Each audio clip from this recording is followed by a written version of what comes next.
My father didn't talk much about Bruce's Beach until I came to visit him when I was about 17 years old. At that point, he went way out of his way to talk about how they had a resort and that it was for black people. And he said that it was really important for us to try to find a way to getting our property back.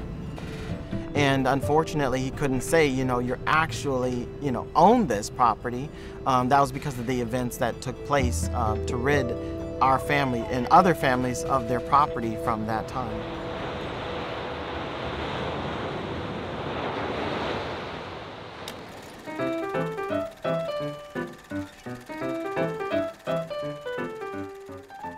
May 1912, Miss Willa Bruce purchased Lot 8 of Block 5 for $1,225. A few weeks later, she announced that Bruce Beachfront was open for business, where guests would find a small portable cottage with a stand that sold soda pop and lunches. Most of the people that had property down there didn't live down there year-round. They only came down for weekend excursions. And it was so successful, even from the first day that it opened, the white folks decided they were going to sabotage the black people's enjoyment of the beach. They said they didn't want black people down there because it was going to impact their property values. In the years that followed, the Bruces upgraded from their portable stand to a 2-story brick building. And in 1920, Willa purchased a second lot. With a station on the Pacific Electric Balloon route, Bruce's Beach had become a popular destination for black Angelenos. Bruce's Beach is in the limelight, and quite a few enjoy a day at this pleasure place. It was a phenomenal event that was talked about, and it was extremely exciting thing to have a place where black people could go without being harassed to the beach. So it was very important. You have black folk around the country who are just trying to do well. They're coming off of plantations, they're trying to thrive. And then you have a lot of governments that are putting policies in place and laws in place to exploit, to control the destinies of black folk. If you think about where we were, so we're a half a generation out of slavery, and here you have a black woman, entrepreneur, running a successful hospitality business on one of the most beautiful beaches in California. People were threatened by that. For much of the 1920s, a campaign of harassment, both subtle and overt, was waged against the city's black population. Ultimately, the city's leadership used eminent domain to repossess the Bruces' property. They lost their property because the city of Manhattan Beach used a legal method to, in my opinion, commit a crime. They didn't want the money. They wanted to keep it. And so they fought it in court, and of course they lost. One of the local leaders said that they thought that the Negro problem was going to stop our progress. We had to acquire these 2 blocks to solve the problem. So we voted to condemn them and make a city park here. The insult is that for decades, nothing was done with the property. So it was very clear to the public, particularly to the African American community, that it wasn't about seizing the property through eminent domain for public good. It was about seizing the property to arrest the success Charles and Willa were having. Decades passed. Eventually, a park was built. Over time, ownership of lots 8 and 9 went to the County of Los Angeles, and the city of Manhattan Beach became one of the most desirable places to live in the South Bay. At the top of what was once just another sand dune is a plaque. How it got there and what it says is testament to the issue of race in America and how we are confronting the past. In 2006, when Mitch Ward was serving as the mayor of Manhattan Beach, this area had been called Parque Culiacan for over 30 years. The plaque made vague references to tragic circumstances that reflected the views of a different time, and it needed a rewrite.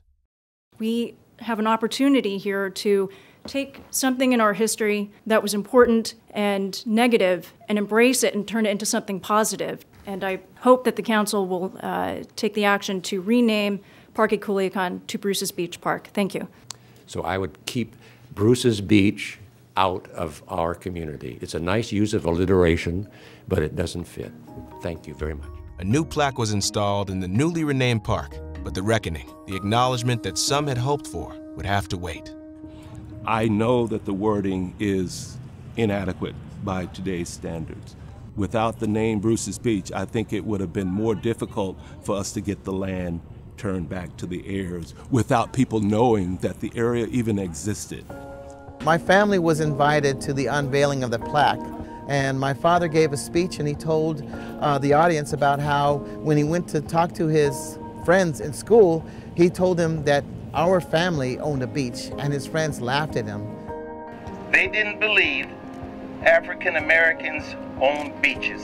After the ceremony, my father said, this unveiling of this plaque is just the first step. And he said, we are going to get our land back. And I was skeptical, but I believe that in his heart he knew that this was going to happen, and it was the most inspiring thing he's ever said to me. But it wasn't until 2020, when protesters took to the streets demanding justice for Black Americans, that the idea of reparations for the Bruce family gained traction. Tragically, the George Floyd incident catapulted the world into action. We as a country were having this great awakening, and I was one of those that finally woke up. And this was our opportunity to create a sense of equity, not equality, but to invest in people and communities that have been left behind. And Charles and Willa and their heirs were left behind. I think this country has been struggling with what does reparations look like? What is restitution? We were very much ready to have an example of how we right a wrong. It is very easy to say equity, and it's actually very popular these days. It is quite different and far more difficult to do equity. At the time I represented Manhattan Beach, and my field deputy there began saying, something's going on in the city about Bruce's Beach. And when I looked at this map for the first time, I said, you mean those two pieces of property where our LA County lifeguard facilities is located is where Willa and Charles Bruce had their lodge and their resort? And the answer was yes. At the downtown LA office of the Sidley Austin law firm, George Fatheree saw an opportunity as well, one that would lead to over 1,000 hours of pro bono services. So unlike most of my client engagements where a client will reach out and contact me, in this case, I reached out to the client. I told the client, I feel like I've been preparing my entire personal and professional life to be of service to your family in this matter. His counterpart in the Office of County Counsel was used to dealing with complex real estate issues, but this transaction was unique. When you suddenly come to own a very, very valuable piece of beachfront property, there are a lot of unintended consequences that were going to need to be dealt with in order to transfer this property in a way that was beneficial to the family and not a burden to the family. After decades of indifference and inaction, the stage was set. I knew one day it would happen. I didn't think it was going to be in my lifetime, I have to admit.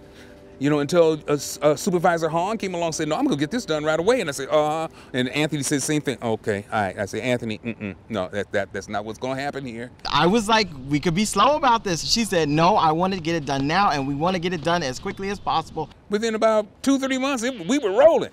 And when I realized this story of Bruce's Beach landed back in the lap of me and LA County, I knew I had to do something. It is an acknowledgement that it was wrong, and we're going to use our political power and public will to correct that course of action. I am from the generation that Charles and Willa Bruce prayed for.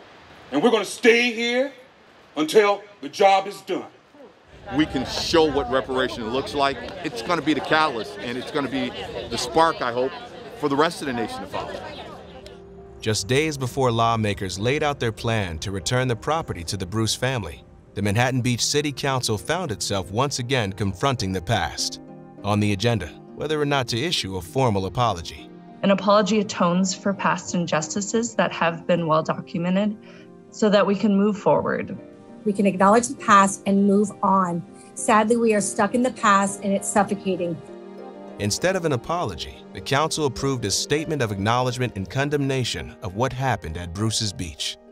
I found myself being angry when people don't see the magnitude of what this meant, because this was not just an injustice on Willa and Charles Bruce. This was an injustice on their entire family, generations of Bruces, who most certainly would have been millionaires if they had been allowed to hold on to this beachfront property. By now, the action had moved to the County Hall of Administration and the state of California. Supervisor Hahn and her co-author, Supervisor Mitchell, had the support of their colleagues on the board as they declared their formal support of California's Senate Bill 796, a proposed bill that would make transferring the land from the county to those descendants legal. The city of Manhattan Beach owes a debt to the Bruce family. The county of Los Angeles owes a debt to the Bruce family. And the state of California owes that debt as well. Madam Secretary, please call the roll. The number of legislators, Republicans and Democrats, who pushed their button and wanted to stand up and speak about this vote on Bruce's Beach, they were saying things like, this was the most important vote I've ever done. Aye. Senator moves a call. 3 months later, in a history-making move, Governor Gavin Newsom signed 796 into law at Bruce's Beach. Hey, good to be here. The law was used to steal this property 100 years ago, and the law today will give it back. We're returning what was stolen, what was rightfully theirs. So this is what this day represents. Returning a property, not a gift of public funds. Well, as Governor of California, let me do what apparently Manhattan Beach is unwilling to do, and I want to apologize to the Bruce family. I was so excited and thrilled to see Governor Newsom apologize to our family and take responsibility for something that was egregious to our family and really changed the course of our whole family's lives. It's about economic empowerment. Yes. We're moving from symbolism to substance. After the event, I just felt the need to just, in my own quiet solitude, kind of walk out to the beach. Because I needed to have a personal, private moment to stand on that beach and say, we've done it. We are returning the property to you. A week later, the board voted unanimously to begin the process of transferring the land. This is a process. It's a process that we are unfolding and figuring out as we go along. Very sticky policy issues. The issues that we dealt with in this case ranged from genealogy, family law, tax law, corporate law, real estate law, litigation. There is no playbook about how to return property that was inappropriately taken from a family over 100 years ago. There were real estate people involved and lawyers involved, and then we had to structure a transaction, something that would work for the Bruce's family, something that would work for the county, but that was also fair and appropriate in a way that really met the moment. And that building sits over property that the family had, and then it would also sit on property that the county would retain. So it was sort of a complicated, well, gee, what do you do with this building? And that's when the idea of leasing back made sense. That lease agreement is for 24 months. We are paying the family rent, and as a part of that agreement, the family has an option to require the county to buy the property from them for a set amount. The land being returned to the legal heirs of the Bruce family has been appraised at a value of $21 million. My goal was to make sure that we honored the Bruces and that we empowered them to make the decision that was right for their family. But there was one final obstacle to overcome. A lawsuit filed by a local attorney argued that the property transfer would be a gift to the family, which is illegal under state law. The court disagreed. The court didn't just say, it's okay for LA County to give this property back. The court went further. It confirmed emphatically that combating racism is a public purpose. When a government rights a wrong for the good of society, it fosters trust and faith from the people in their government. The county's once-a-decade redistricting process added another wrinkle. Lines were redrawn, and now Supervisor Mitchell would represent Manhattan Beach. And I am honored to be a member of this body at this moment of time to be able to lead and co-lead in this effort. And at the June 28, 2022 meeting, it was her honor to sign the agreements authorizing the return of lots 8 and 9 of Peck's Manhattan Beach Tract Block 5. Well done. Thank you. Yay. In December, the Redistricting Commission shuffled the lines and drew Manhattan Beach out of my district, but I'm so grateful that Manhattan Beach went to Supervisor Mitchell, who's been my partner in this effort since the very first motion. And when this is done, returning Bruce's Beach will be one of the most important things that I know I've been involved in. And finally, on a July morning 93 years after the Bruces left Manhattan Beach, they were back. And so today, we are here to honor that courageous vision, acknowledge the trials and tribulations that pursued, and in 2022, return the property to its rightful owners. And so when you think about public displays of racist, discriminatory acts, it was important to me that we have a public display of righteousness. This time it took more than a village. It took all of us here and all of us out there, standing toe-to-toe with racism and beating it down. Power to the right people. In some way, God blessed us to have us all together this one time to celebrate and say yes to the young people. You can do this. It can be done. We did it. You can do it. It took a lot of hands. After the advocacy and the effort to bring it to attention, then the actual sheer mechanics of doing this, you don't even want to know.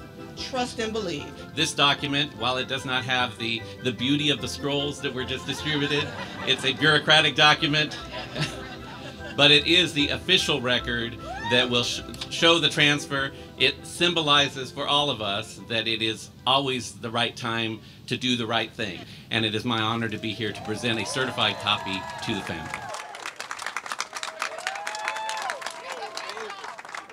To be able to be a part, even a small part, of something that is so important, it was humbling. You know, to hear the support, the commitment of the county board and the state to make this happen, it was really amazing. They told me nothing like this had ever been done before. They said the work ahead of us would be unprecedented. And today, we're sending a message to every government in this nation confronted with this same challenge. This work is no longer unprecedented. The Bruce family has become worldwide, so everybody is part of the Bruce family, and they're all very excited. It's amazing how many hearts and minds we've touched with this amazing event that's happened. And my thing is, like, you get a twinkle in your eye, there's a smile on your face, you know, there's a little bit of pride in your heart, and you know, that's what it feels like right now. This was not something that I imagine was easy for LA County to do, but they showed real courage and political leadership. And my hope is now that other folks have seen that there will be followers. It showed a very dark side of government and what government can do to people just because of their race. And so if this is the first step in trying to lead others to have a more just and equitable society for people of color, then right on. I have worked on a lot of groundbreaking initiatives that I believe have benefited thousands and thousands of people. The return of Bruce's Beach will probably forever be the top accomplishment in my career with the county. This was a beautiful moment born out of injustice. It's a reflection of a moment in time, but it's also a reflection of a movement in time, right? A place that we've gotten to in our society where we are ready to overthrow the vestiges of race and racism